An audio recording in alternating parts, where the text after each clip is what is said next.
Hello, everybody, and welcome. This is the 9th YouTube session of the 10th International Women's Day edition of our Read for Pixels campaign. My name is Anusha Kandasivam. I'm your moderator for this session. Through Read for Pixels, the Pixel Project is collaborating with 15 award-winning and best-selling authors to raise awareness about violence against women and to raise funds for the Pixel Project to keep our efforts to end violence against women alive and kicking. Now, I will be telling you more about the Read for Pixels fundraiser. We have lots of exclusive author goodies. But first, if you want to find out more about the Pixel Project, please do go to our website, www.thepixelproject.net. So we have a very special guest today. It is the fabulous fantasy author, Theodora Goss. Hi, Theodora. Thank you for being with us today. Hi, thank you so much for inviting me. Oh, we're so glad to have you here. I'm going to give a little introduction just in case you're not so sure who Theodora is. So Theodora is the World Fantasy Locus and Mythopoeic award-winning author of the ATHENA Club trilogy of novels. She has been a finalist for Nebula Crawford and Shirley Jackson Awards, as well as on the Tiptree Award honor list. Her work has been translated to 15 languages, and she is currently a master lecturer in rhetoric at Boston University. Aside from joining today's Read for Pixels live stream session, Theodora has also very generously donated some super exclusive goodies to the stash of author treats we have set up as perks for donors on the Read for Pixels Rally fundraising page.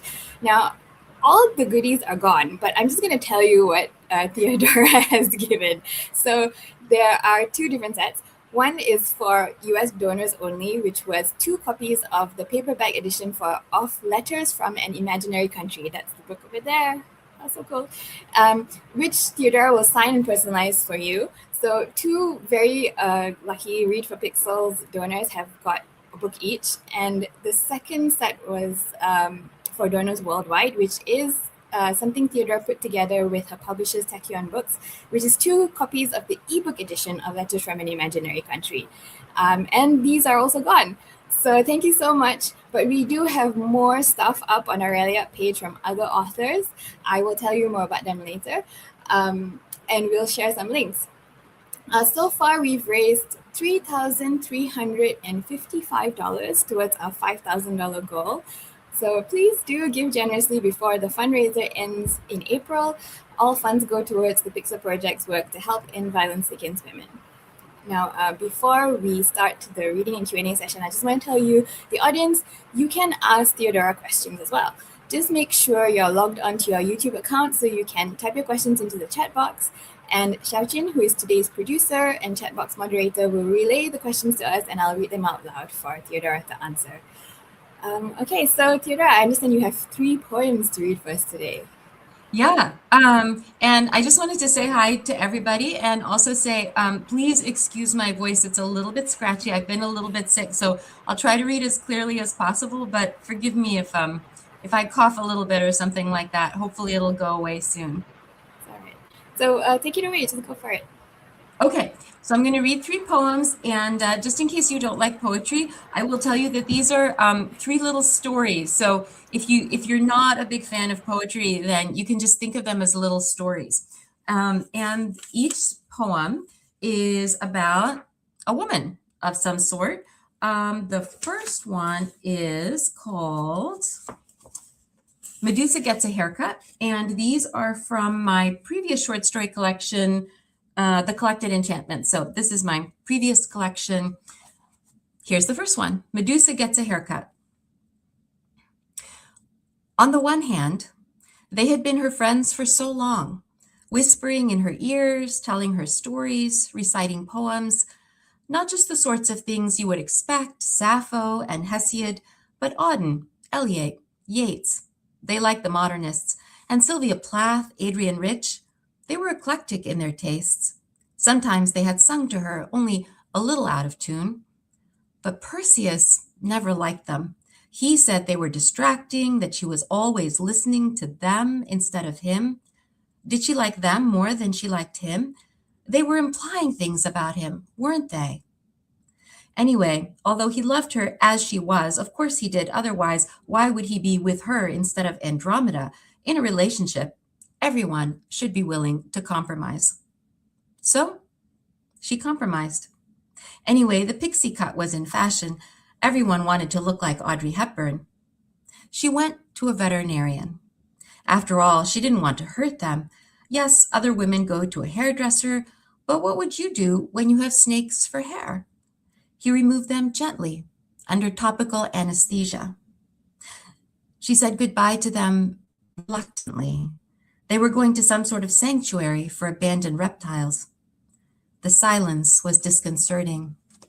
No more stories, no more poetry, no more whispered conversations as she walked to the grocery store or down to the seashore. Of course, no one looked at her strangely anymore either, although the librarian at her local branch said, "I kind of miss them," while checking out her books. Hesiod, Auden, Plath. She had never actually read them. She was surprised to find how much had been lost of Sappho. The snakes had, of course, known the lost bits. But Perseus seemed happy for a while. And after all, relationships require compromise, don't they? Until the day he told her about Andromeda. There was a sea serpent. He would have to go rescue her, because of course he would, as though there weren't other heroes just itching for a sea serpent fight. "Let's stay friends," he said.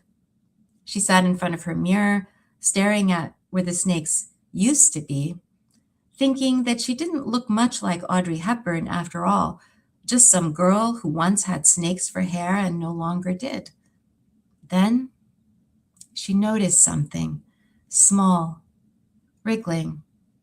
The thing about hair is, as your hairdresser will tell you after you try to cut your own bangs with nail scissors, it grows back. Okay, second poem I'm going to read you is, we had one about a myth. This one is about a fairy tale, and it's called The Princess and the Peas. And I'm going to take a small drink of water. Make sure I'm not coughing and my throat's not too scratchy. The Princess and the Peas. It was raining. It had been raining for 4 days, and you were as wet as a wet pig, as your mother would say. Water was dripping from your hair down to your collarbones and to your dress, already sopping.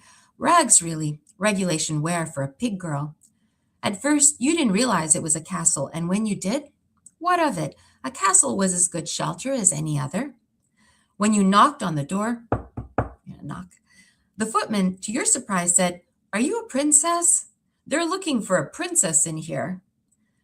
His smirk, you realized, was not for you, but them in there, intent on a princess hunt. "Sure," you said. "Why not? What is a princess anyway?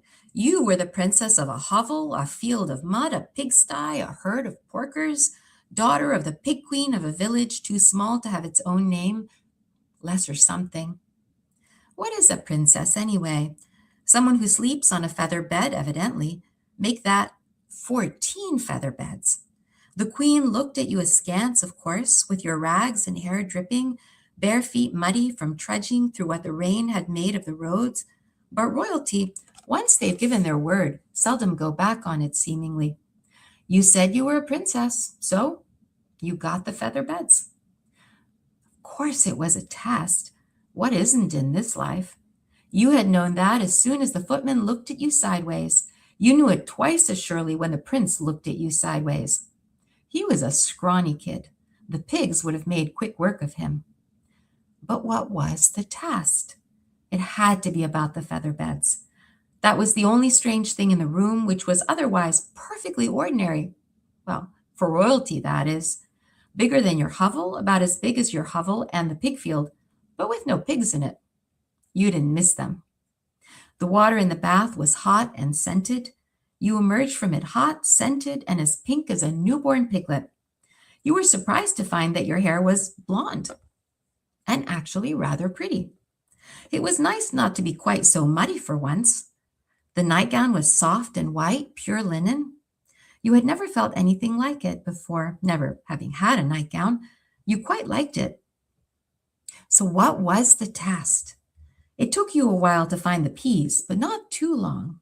You were used to finding bits of carrot under muddy straw, turnip ends, cabbage leaves, any other vegetables that had not rotted, trodden on by the pigs. You would put them back in the troughs. No use wasting good food. You could root out anything the pigs could. They would have found the peas. Easy. It was not until the next morning when the queen asked, "How did you sleep, my dear? Were you comfortable?" with a certain look in her eyes, a significance that you figured it out. "Terribly," you said. "Excuse me, Your Majesty, but I think someone accidentally left rocks in my bed.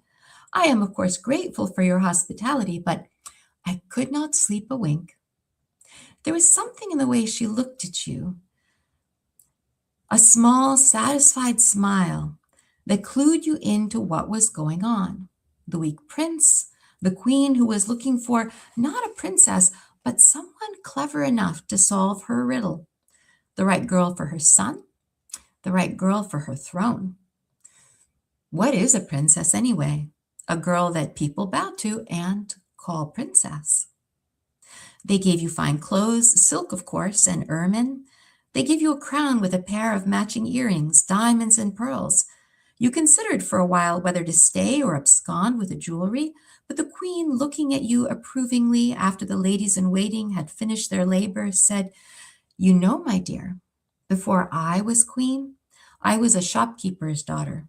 That's why my son insisted in his wisdom on a true princess." "Of course, Your Majesty," you said in your best princess voice.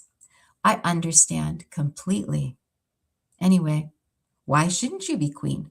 Ruling a kingdom was probably no more difficult than ruling a pigsty, keeping the peace among a bunch of hogs, keeping the sows from sleeping on their young.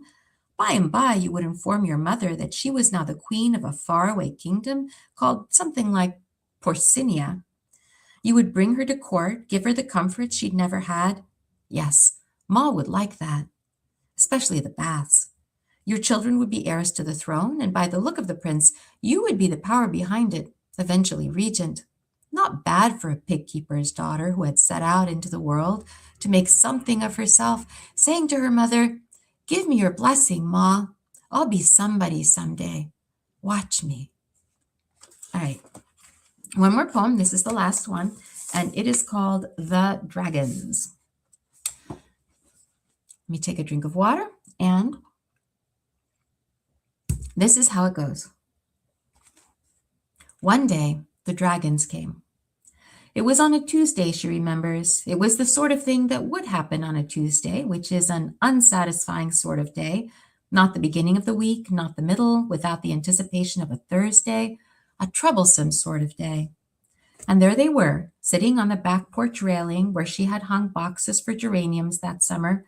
But now, since it was November, there were no geraniums, only dragons, quite small, the size of a Pomeranian or toy poodle, but of course with scales which shone with a dim sheen in the gray light of a rainy Tuesday morning. 7 of them, green, blue, red, orange, another orange, a sort of purple, and a white one that seemed smaller than the others, the runt of the litter. It shone opalescent. They were damp with rain and obviously too young to be out on their own. Had someone abandoned them, the way people sometimes leave dogs at the edge of the woods? Or were they feral, born to a wild mother? She couldn't just leave them there. As soon as they saw her, the white one started a piteous baby roaring, and the green one joined in, showing the interior of its pink mouth like a geranium with teeth. But when she opened the porch door, they just sat there, staring at her with iridescent eyes. What did dragons eat? She had no idea. So she put half of last night's Chinese takeout in a bowl outside the porch door. The rest she put into another bowl inside the open door, then went to get ready for work.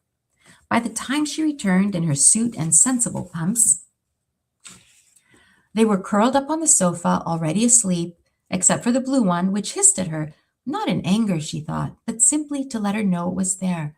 The bowls were empty. They continued to be trouble. The orange one burned a hole in the carpet, or was it the other orange one? They were so similar, initially she could not tell them apart, but eventually she learned to distinguish them by their quirks and personalities. One was just playful, the other more mischievous. She gave them all names. Hyacinth, that was the purple, Orlando Alexander, after her brother, who was a software designer in San Francisco, and sent her pictures at Christmas of his apartment decorated with plastic poinsettia. Ruby, a little too obvious, but it suited her. Dolores and Delilah, the orange ones, and little Cordelia, the runt, who affectionately clawed apart her favorite Afghan while trying to climb the armchair into her lap. She tried calling the ASPCA and the local veterinary clinics, but no one was missing a clutch of dragons. The receptionist at one clinic thought she meant geckos. What in the world was she supposed to do with them? The nearest shelter said it had no facilities for dragons, sounding a little incredulous over the phone. Meanwhile, they scratched the furniture, got tangled in the hangers while creating a nest in her closet of scarves and pantyhose. She could not leave out a pair of earrings or coins in a jar for laundry and parking, anything shiny. They would begin to hoard it, hissing at her when she approached to take back her watch or car keys.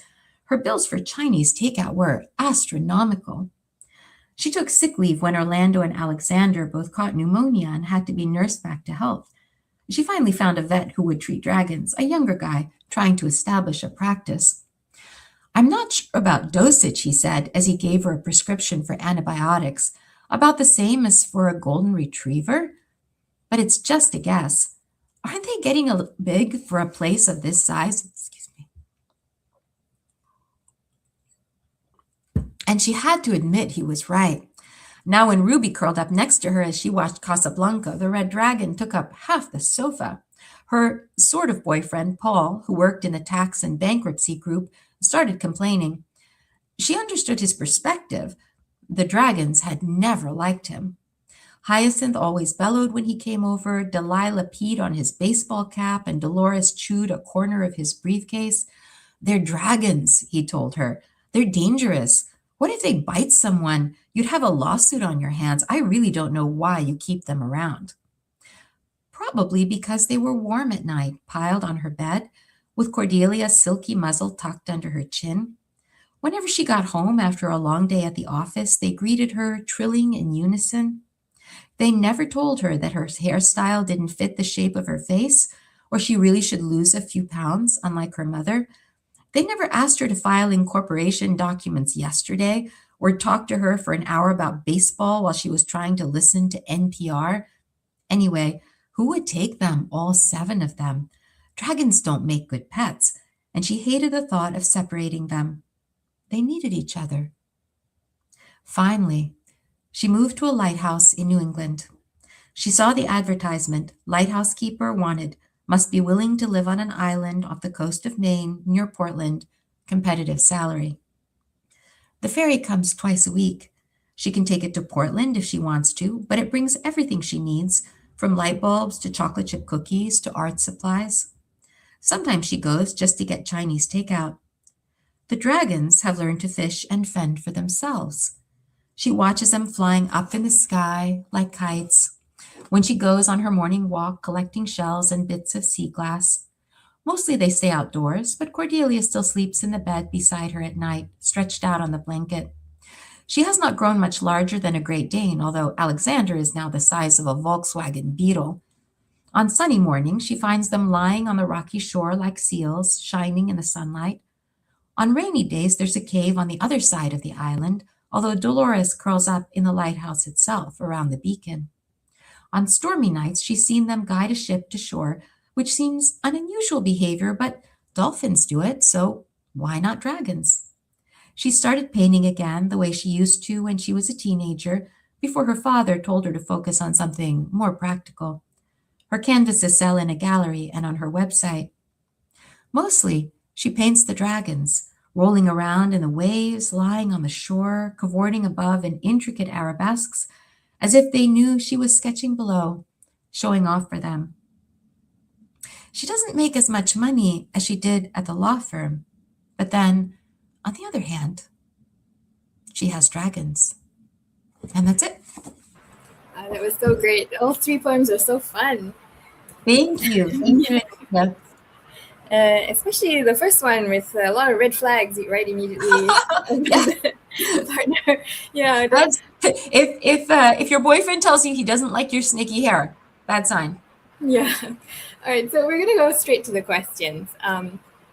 Now, your Athena Club novels and your short stories, and even your poems, that like the ones we just heard, they feature lots of compelling female characters who are complex people with agency, and though some may be monstrous, they are also very human and flawed in their own ways.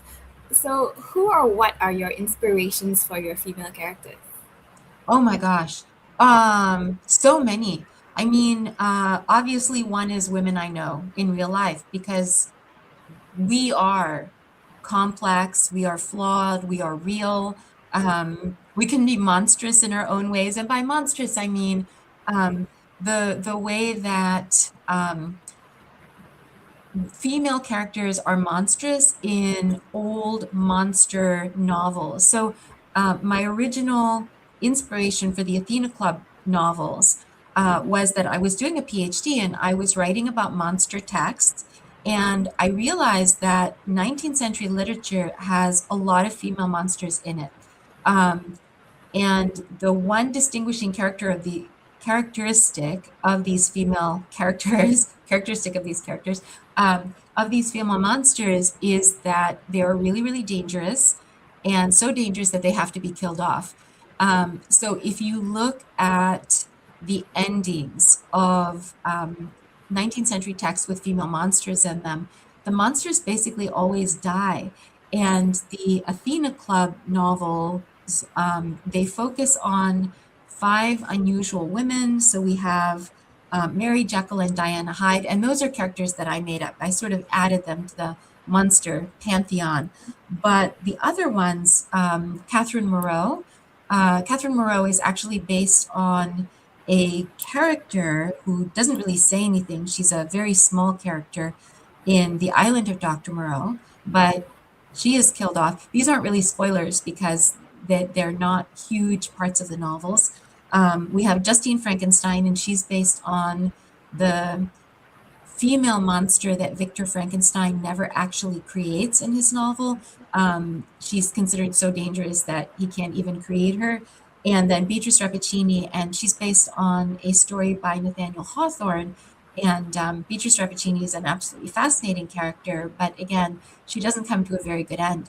So there's, I guess, what I'm circling around in terms of answering your question is that I'm inspired by actual women, like real live women that I know, and then women in literature. And I guess a third one would be historical women.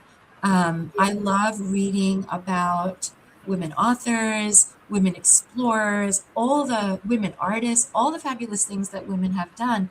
We've lost so many of those stories, but they were all complex characters, right? So I would say real life, history, and then literature, women in literature. Yeah. So speaking about women in history and literature, so your stories are inspired by historical works or sometimes based on folk tales, like traditional folk tales, Yeah. and they feature lots of powerful women. But culture and society tend to erase the role of women in history and overlook stories of women or paint them as meek or, like you said, monsters to be killed or as villains. Your stories tend to overturn revisionist way. I think exactly because of what you said, right? I mean, you were talking about how these female characters are erased. So we do not pay the attention we should to figures like Hatshepsut, the female pharaoh from ancient Egypt. And we are finding so much more information about her now. She was an absolutely fabulous, fantastic figure. I teach rhetoric at Boston University, as you said, and I've been teaching about the priestess Enheduanna in ancient Sumeria, who is the first named female author that we know, and actually the first named author. She's the first author that put her name in her poetry, and her poetry survived because her verses were copied over and over again because when Sumerian scribes were taught to write, would be something that would be inscribed on one side of a clay tablet in cuneiform, and then the student would have to reinscribe it on the other side of the clay tablet. And her writings were these kind of sample texts that students would use. So we have a lot of copies of them actually. Um, so yeah, it's there's been this process of real erasure of women artists, women writers, women rulers. Um, and ever since I was a little girl, it made me mad. It makes me sad and it makes me mad. And because of that, it makes me want to do something about it. So I want to um, write new stories, write stories that give these characters their place and also rewrite some of the traditional stories about women, which include things like fairy tales. Yeah, sort of like take back the narrative and rewrite women back into history, right? Yeah, absolutely. Yeah. Yeah. Um, so all genres have their share of female stereotypes and tropes, and especially fairy tales. Um, Yeah. yeah, how do you challenge stereotypes and subvert tropes to create female characters with complexity and agency, who deal with the world around them, including situations that involve sexism, misogyny, and violence against women and girls, especially given the historical and patriarchal sometimes settings of your stories? Yeah. This is an excellent question, and it's almost like a craft question, right? Like if you're a writer, how do you do this? And I think there are a whole variety of ways in which you can do it. So if you have a very stereotypical female character, let's say a princess, kind of like a Disney princess, and I will say that in the original fairy tales, the old fairy tales, they're never as stereotypical as they are in, for example, the Disney versions. Um, you can give that character interiority and make her a real person. So you can take a heroine and think about her motivation, think about what she really wants, and get inside her, right? That's one way. But then another way is if you have someone like a villain. Another kind of stereotype is the wicked stepmother stereotype, right? You can start thinking about that character, what motivated her, and maybe show that the wicked stepmother is not wicked after all. Maybe she can be the heroine of her own story.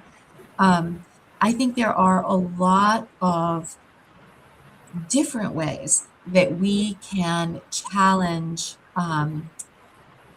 the stereotypes about women, but also the way that narratives can overlook women or can sideline women. Um, so, in one of my Athena Club books, this is Conan Doyle actually did a really good job with women characters, and of course, famously, the most famous woman character in the Sherlock Holmes stories was Irene Adler, but she really only appears a little bit. She's in one story, and then Sherlock Holmes, of course, remembers her very fondly. And I put her in my novel, and she has a whole story, after she encounters Sherlock Holmes. So I wanted to continue to tell her story. Maybe that's another way to keep telling women's stories after they disappear from the narrative or tell their stories before they appear in the narrative. They're like all these different techniques that you can use, and I just love to explore them and play with them. Yeah, yeah, that's cool. Um, Speaking of all the women, so your books depict really complex relationships between the women, including female friendships with camaraderie and complexity, and even work relationships, and they would Yeah. feel very real to many female readers. Why do you think many authors still have trouble writing stories that pass the Bechdel test, despite the fact that there are many more things that women talk about other than men? Yeah, that's really weird, right? Yeah. I don't know. It's like the Smurfette problem, or when you look at a movie poster and it's like Marvel superheroes and there's Black Widow, right? There's Yes. like the one woman. It's like there's one woman in this film and then everybody else is male. Um, I don't know because when I look at my own life, um, I have a lot of women friends and we talk very little about men. Most of the time we talk about work, we talk about our kids, we talk about politics, right? So it's not realistic to have a book in which women just talk about men all the time. I don't even know where that comes from. I suspect that it comes from the fact that a really important plot for the novel for a really long time was the courtship plot, where you had a young woman and she would the most important thing in her life was getting married, right? And this was a plot that it was part of Gothic novels, it was part of realistic novels. We're familiar with it from Jane Austen, even though I think Jane Austen is a much more complex writer than this. She really should not be seen as just a romance writer, although that's the way she's sometimes presented. But that plot of a woman who needs to get married, that's something that dominated books about women for a really long time. And actually, there's a very good reason for this, and it's because under the political systems and the legal systems of that time, whether you married and whom you married was, in fact, the most important thing in your life because it would determine your legal status and your financial status basically for the rest of your life. So it makes sense that the novel, including novels by women, were focused on that. Um, but yeah, I think we're beyond that now, right? Yeah. So yeah, I would not know why people still do that, and they shouldn't. They Yeah. should have women talking about all sorts of things. What can you suggest for writers who want to write female conversations and relationships realistically? Um, well, I would say that they should listen to female conversations and have relationships with female people, right? Yeah. So, uh,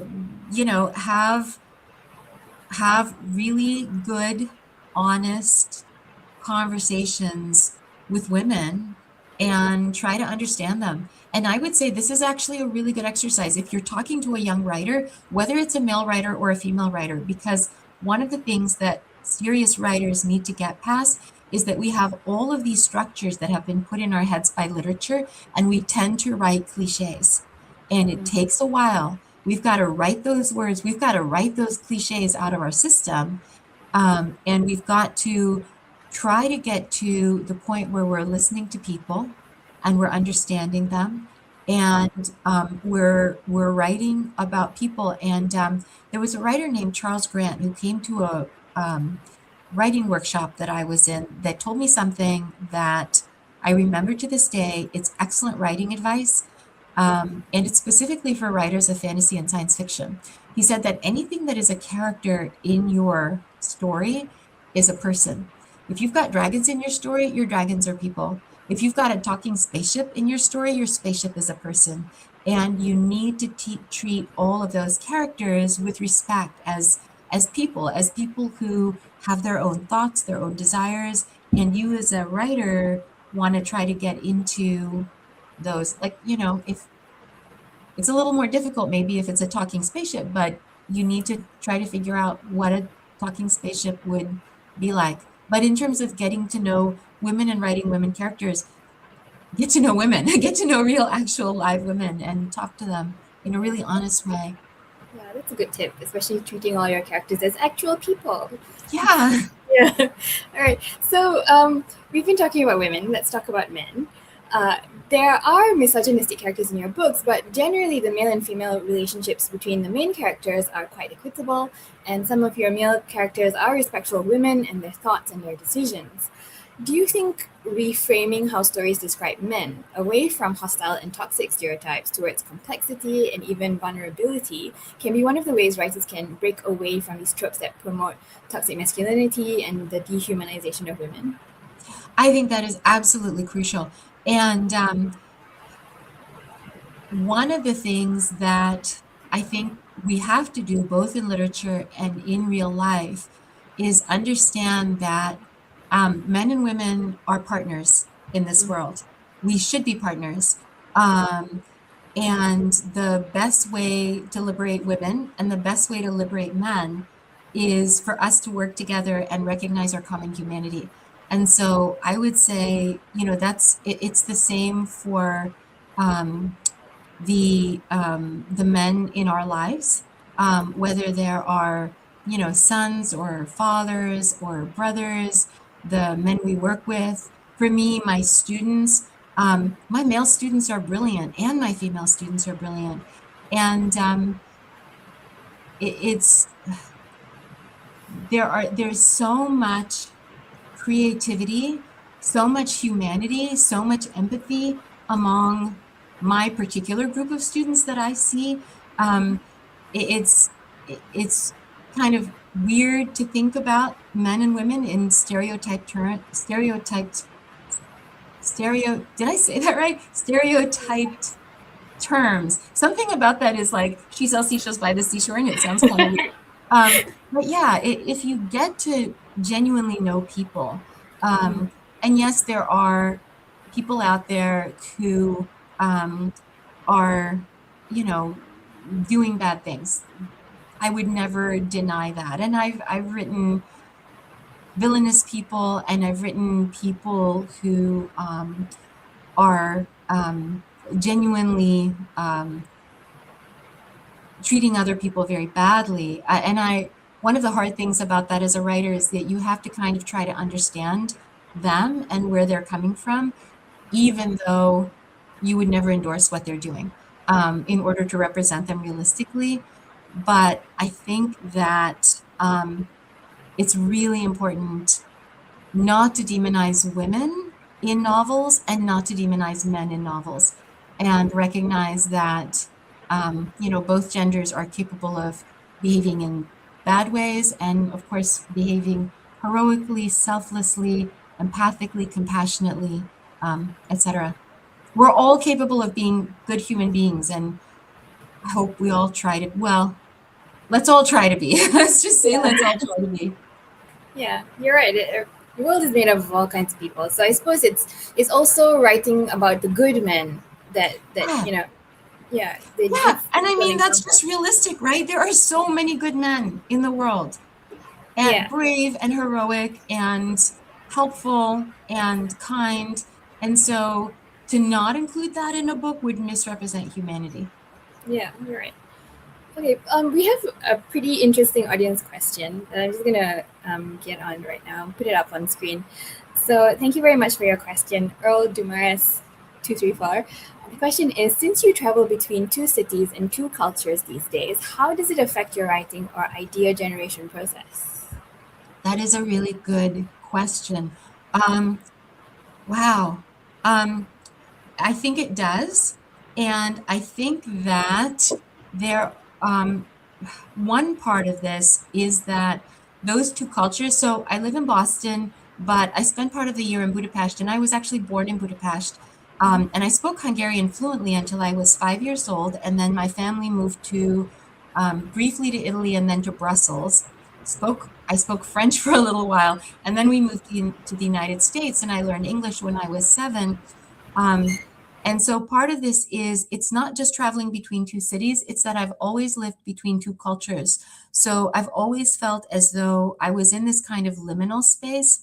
I think that really has affected my writing. And it's one of the things that influenced me to be a science fiction and fantasy writer. Although I wouldn't even say that I'm a science fiction and fantasy writer, I would say that I'm a writer, and the stuff that my brain creates comes out fantastical, whether that's about aliens or whether that's about dragons or anything else. That's kind of the way it comes out. And I think it's because I've always lived, I've always sort of been between these two cultures. Even growing up in the United States, I was an immigrant. My mother was an immigrant. I read Hungarian fairy tales, originally in Hungarian, then in translation. Um, and so that's in there in my head. Now that I'm moving between the two, I find that I'm writing more about Hungary. And actually in this collection, the new collection, there's a story here that I call a fantastical autobiography called Dora slash Dora. Um, and it's about existing in between these two cultures. So I think this whole book, in some ways, is coming out of my experience belonging to two cultures, and also kind of belonging to these two cities and in these two cities. Hmm. Yeah. Also, I That, think a lot on airplanes. That's the other thing. Somehow or other, I seem to be writing on airplanes and thinking on airplanes. So, interesting. As you're yeah, like in between the two places, you think about yeah. There's stories. in between two places is a very fertile space between two spaces. And actually, there's a wonderful Ursula K. Le Guin collection of short stories called Changing Planes, I believe. And it is all about, this was a long time ago that I read it, but it's almost like when you're in an airport, you're not in any one place and you can teleport to all these different places. And these are all the different places you can teleport to from an airport. She's Yeah, brilliant. It's a that's great cool. book. Yeah, she's great. All right, so let's keep talking about writing stories. Stories are one of the most powerful ways of bringing about social change. In fantasy books, the line between consent and coercion isn't always very clear, whether it's epic fantasy, urban fantasy, paranormal romance. Certainly, in some subgenres of fantasy, such as grimdark, violence against women is still often used as a catalyst for a male character's development or as a shorthand for showing how brutal the world is. Do you think this is an issue that writers in the genre have started tackling successfully in recent years? I hope it's an issue that they've started tackling, period. I don't know how successful. That's a really good question. I think it would, depend on the text, but I think it's a really important issue to tackle, partly societally, obviously, but also because it is lazy writing. It is just lazy writing. It was Edgar Allan Poe who said that the most beautiful thing in the world was a dead woman. And I love Poe and a dead, beautiful woman. I love Poe. I do. And I love his writing.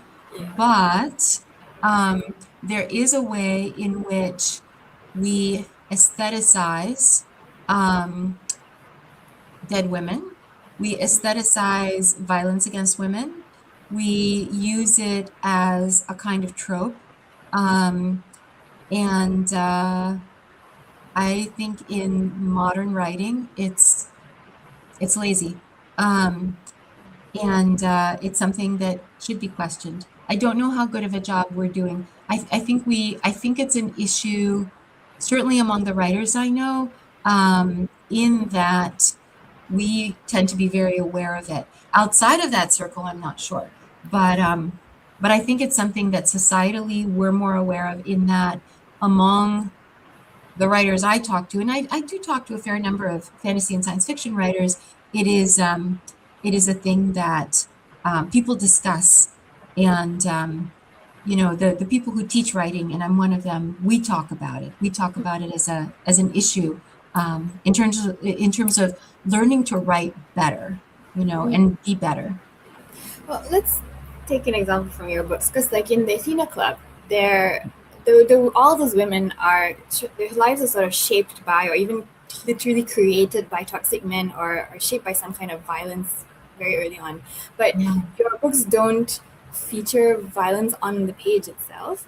Um, it, what are some tips, or in your opinion, how can authors strike a balance in their storytelling between raising awareness about violence against women while telling an engaging story without being pedantic or preachy and being gratuitous? Yeah, there's sort of two questions there. And I want to tease them out because one is about how you present stuff on the page, and the other is Yes. about being preachy. How you present stuff on the page, um, honestly, and this is my personal taste, so I can't speak necessarily for other writers. I find fight scenes, for example, quite boring to read about. And actually, this is something that a very good teacher of mine, Jean Cavellos, also said that if you have a fight scene in a movie, it can be quite interesting visually, but described in a text, a fight scene tends to be quite boring unless there's a lot of other stuff going on. And so I think that narratively, a scene that's very violent for the sake of the violence is itself not particularly interesting. So I'm perfectly happy to say this thing happened. It happened in the past. The interesting thing about it is what came out of it, right? So, for example, in this book, The Strange Case of the Alchemist's Daughter, you have Justine Frankenstein. Um, and Justine, and I'll try not to spoil anything, but Justine did meet with certain kinds of violence and certain kinds of discrimination um, in her life, and it formed who she is.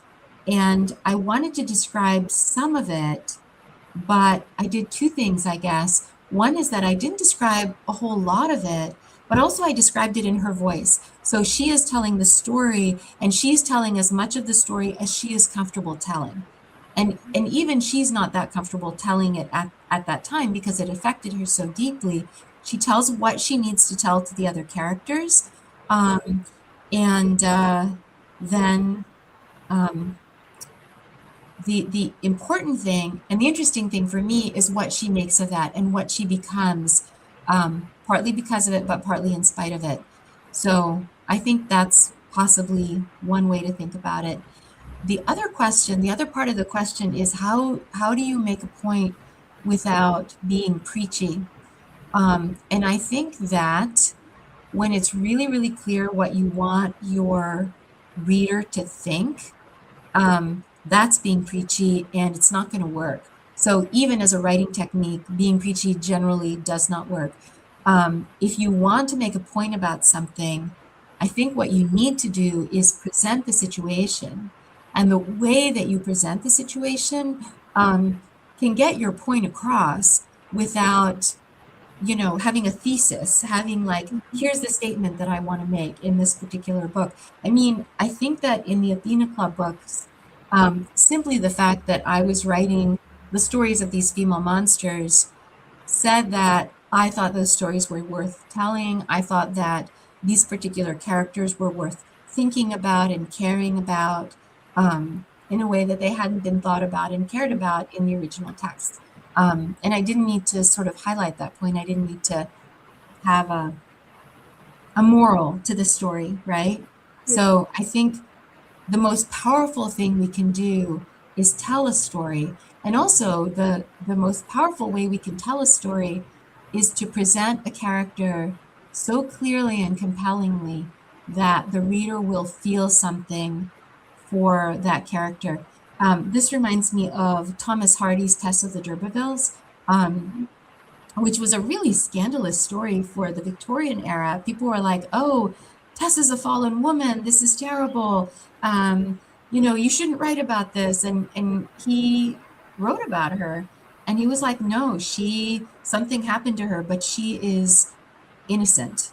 And he just presented the story without trying to create some sort of moral, without trying to create some sort of message. And simply the fact that he wrote about her clearly and with compassion, that got the message across.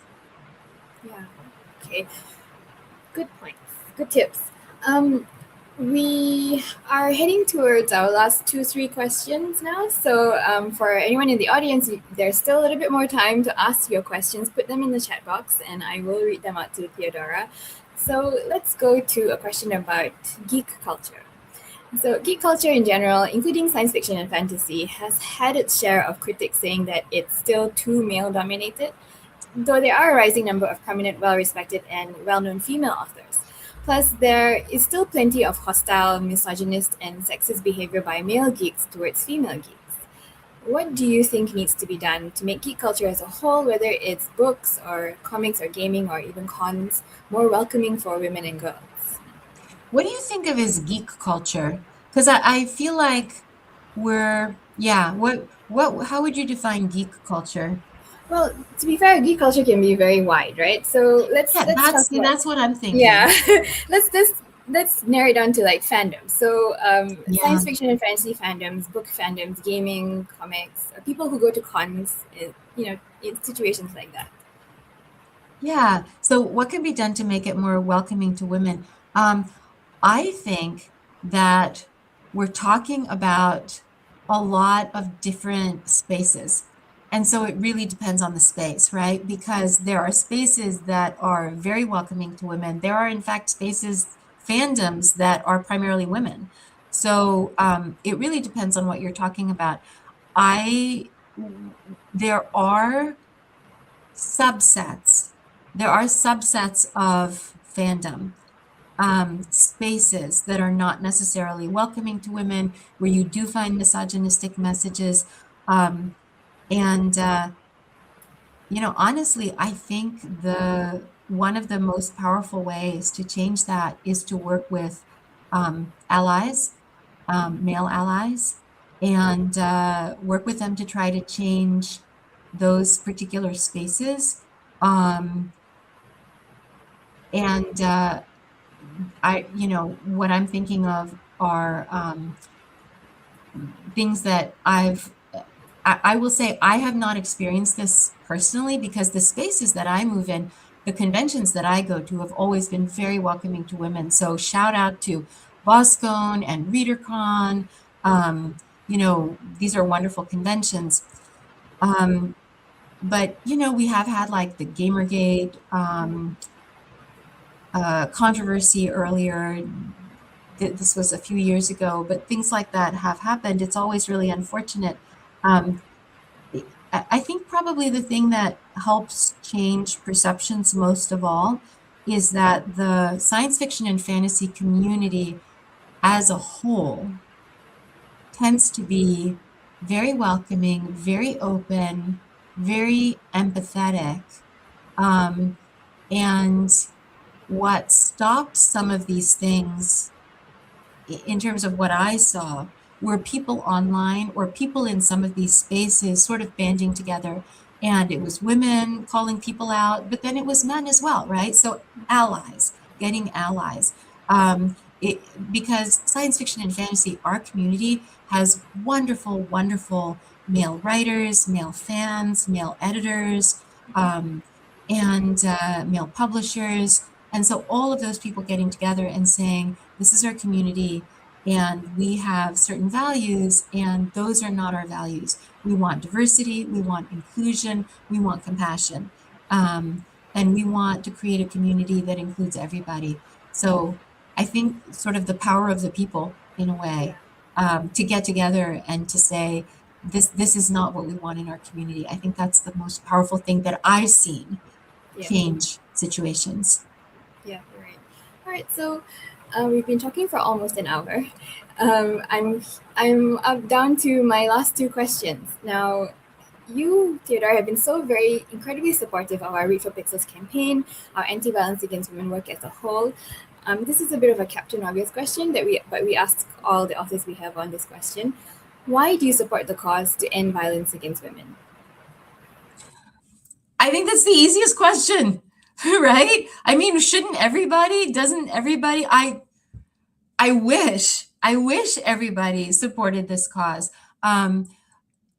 It, well, I mean, just at the most obvious level, I'll quote Hillary Clinton, right? Women's rights are human rights. I believe that absolutely firmly. We cannot have a good society. We cannot have a just society. We cannot have a fair society.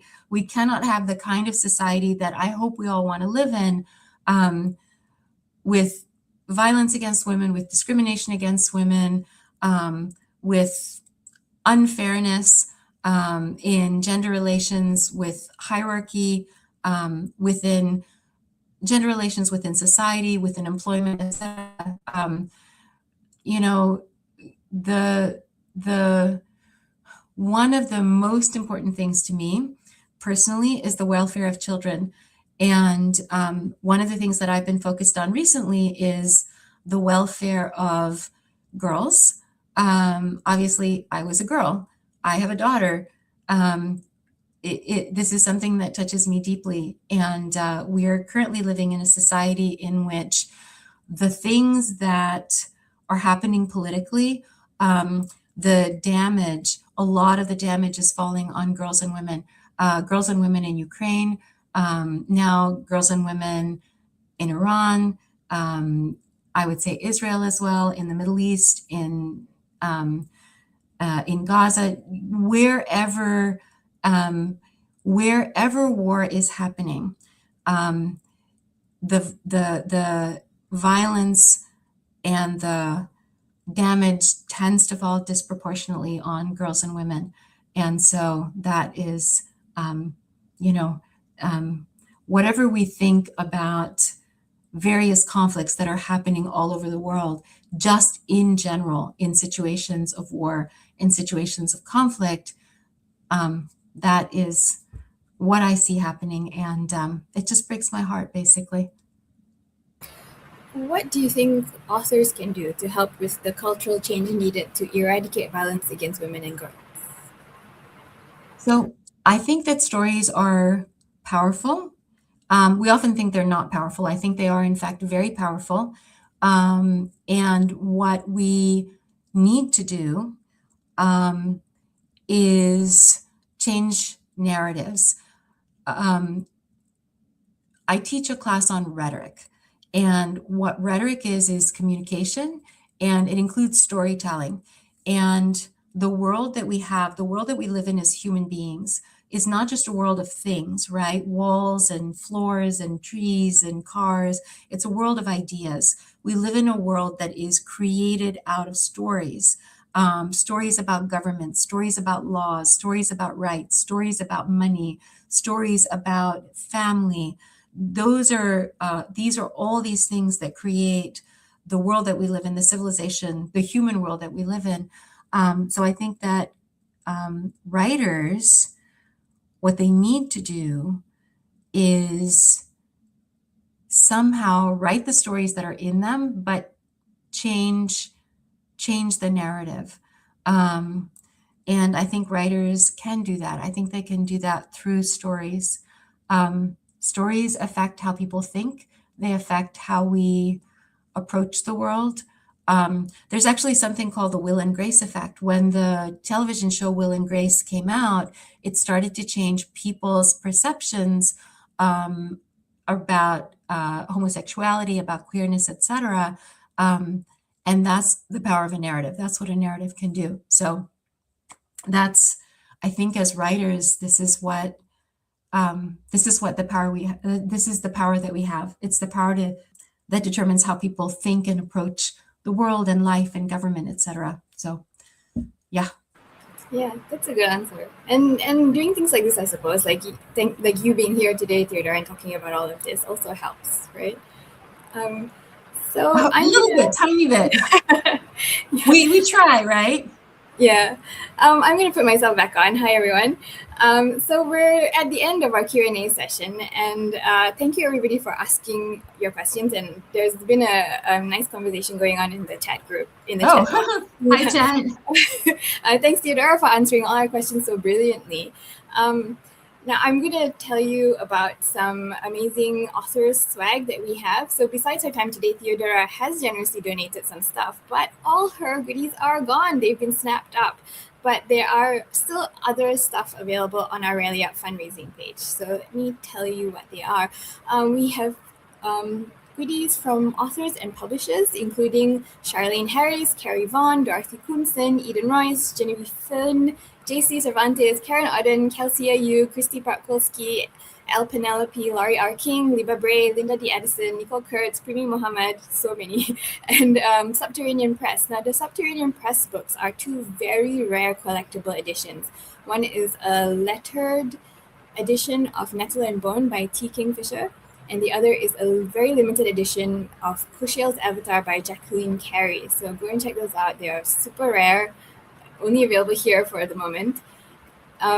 We've raised $3,355 towards our $5,000 goal so far. So please do give generously. Our fundraiser ends in April. All proceeds go towards the Pixel Project's work to help in violence against women. Now I'm going to share a little slide. That's the link where you can go to our Rally Up fundraising page to get all those goodies I told you about. And the link has gone up in the chat box, so you can just go and click there. And if you want to find out more about Read for Pixels, about all the other authors that we've had on, do go to our Pixel Project Read for Pixels page on our Pixel Project website. The link will also be in the chat box. And there's more stuff for you to get. If you are interested, in feminist horror poetry, you might want to get your hands on a copy of our award-winning Under the Eye poetry collection that is published in partnership with Black Spot Books. You can get either the paperback or ebook edition from all major booksellers worldwide, or you can find it on Black Spot Books' website. The collection comprises 112 acclaimed female and non-binary poems by 112 acclaimed female and non-binary poets, opening with Know to Be True by Bram Stoker Award winner Stephanie M. Butowicz, and The Writing Assignment by HWA Lifetime Achievement Award winner and SFPA Grandmaster Marge Simon, and closes on a powerful note with A Map of the Backyard by Bram Stoker Awards nominee Jessica Mayhew. And our intrepid producer has put the link up in the chat box as well. So net proceeds from Under Our Eye go towards the Pixel Project's anti-violence against women work. Now, if you want to find out more about violence against women, about what you can do about it, we have lots and lots of resources on our website, www.thepixelproject.net. And if you want to find helplines and resources in your country, the Know More directory has a searchable database for almost every country in the world. So just go and check it out, and it's pretty useful. That's almost it for us. Theodora, I think you have some announcements. You have a new book coming out. Oh, well, I'll tell you that I have a book that came out somewhat recently, Letters from an Imaginary Country, from the wonderful Tachyon Publications. So that's the latest thing from me. And also, I just want to say thank you. Thank you so much, Anushia, and thank you to the Pixels Project. I've talked about some things that are very close to my heart, the welfare of girls and women all over the world. And it's something that I'm really passionate about and care about deeply. And I didn't realize I would get so emotional. So thank you for giving me the opportunity to be here and to talk about how important this issue is. Thank you so much, Theodora, for being with us. We had some really good tips and insights from you. So I hope anyone who missed it can come back and watch it on YouTube later, or watch it again if they like, to really hear what you had to say. So Theodora and I are going to say goodbye to everyone. Good evening, good night, wherever you're in the world, and goodbye. Bye. Thank you.